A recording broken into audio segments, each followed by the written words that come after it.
Well, happy Wednesday, everybody. My name is Ian Utilli. I'm one of the co-producers at NFT NYC, and I'm here with Michelle. She is the founder of both Casting Coin and Fierce Studios.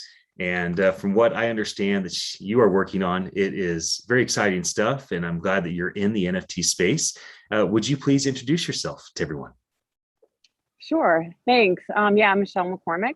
I'm founder at Casting Coin, which I started 2 or 3 years ago. We're a platform that connects global brands with fashion shoot talent like models and photographers. And then I'm also founder at Fierce Studios, which is a bit of an extension of Casting Coin.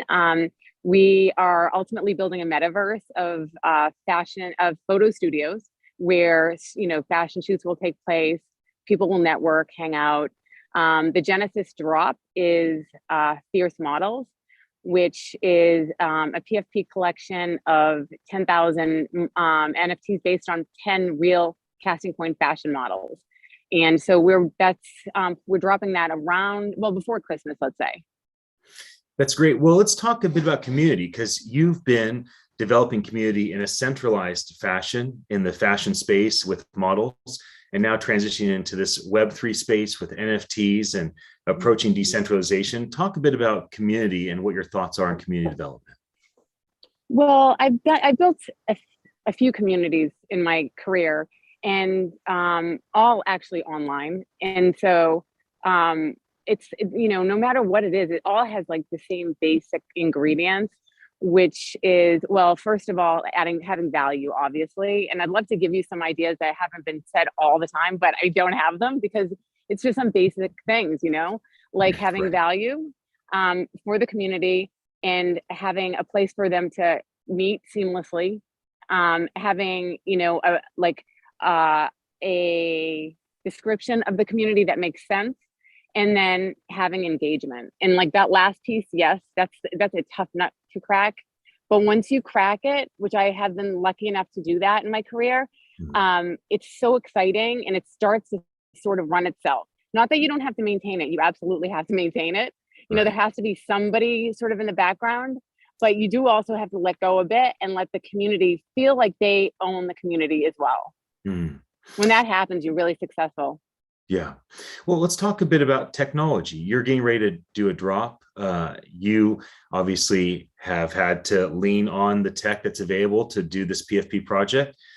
Give me some insights in terms of your thoughts of where the NFT tech is at today and how you're engaging with it. So I know a lot more about like web 1, web 2 tech. And I was a coder back in the day, and HTML, Flash, and all that. And so I actually can speak the language of that. Solidity and blockchain technology, I don't feel the same way about it. So we have engaged a team that we interviewed a lot of teams, and we engaged a team that like we trust, because I don't really speak that language. I am sort of have to trust that people are telling me the truth. Timelines and stuff like that. I was a digital producer at an ad agency, and devs could never, tell me something was going to take X amount of time, because I'd be like, I know that does not take that long, and it doesn't cost that much. I'm not in that same position right now. So we found a team that was really, stellar, has a lot of experience, and that we get on well with. And so it's going great. So when you think about the future of NFTs, and of course you're going to think about this in kind of the light of fashion models and this whole world that you've been a part of, and I say NFT 2024, what type of positive things are you projecting in the next couple of years with this technology and community development, all things we're talking about? So one of the things that I'm most excited about at this stage is models and all talent getting paid directly and quickly. And so disintermediation is really exciting for me. Our 10 models are receiving a percentage of the primary drop, and then also a percentage of the secondary, and forever. And so and they're not going to have to rely on us to give it to them either. They're just going to have that.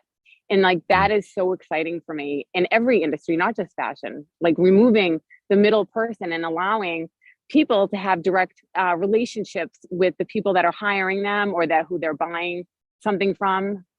I love it. Yeah.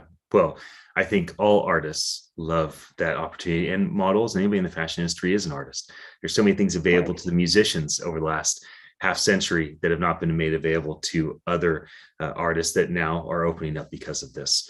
Well, I Totally. could, And it's not just them. It's sorry, it's no, also please. things that are not so exciting as like, banking, real estate, insurance. Yeah. Like that's the stuff that will also change the world along with, the gig workers, you could Yeah, and say. imagine supply chain management. I mean, there's so many things that are going to be positively impacted by this. Well, any final words from you, Michelle, that you'd like to share with the community? Well, I'd just like to say I'm really excited to speak at NYC NFT and Yes, NFT NYC. Did I say that wrong? it doesn't matter. Whatever you Doesn't call it, matter, it's fine right? with us. Good. Okay. Thank you. I'm excited for that. And yeah, just like keep an eye out for us. We're at Casting Coin and at Casting Coin and then at Fierce Studio NFT on Twitter. And yeah, you can keep up with us there. Wonderful. For those watching us live or that see the archive, thank you for your attention. I'll be back again with another pre-event interview very soon.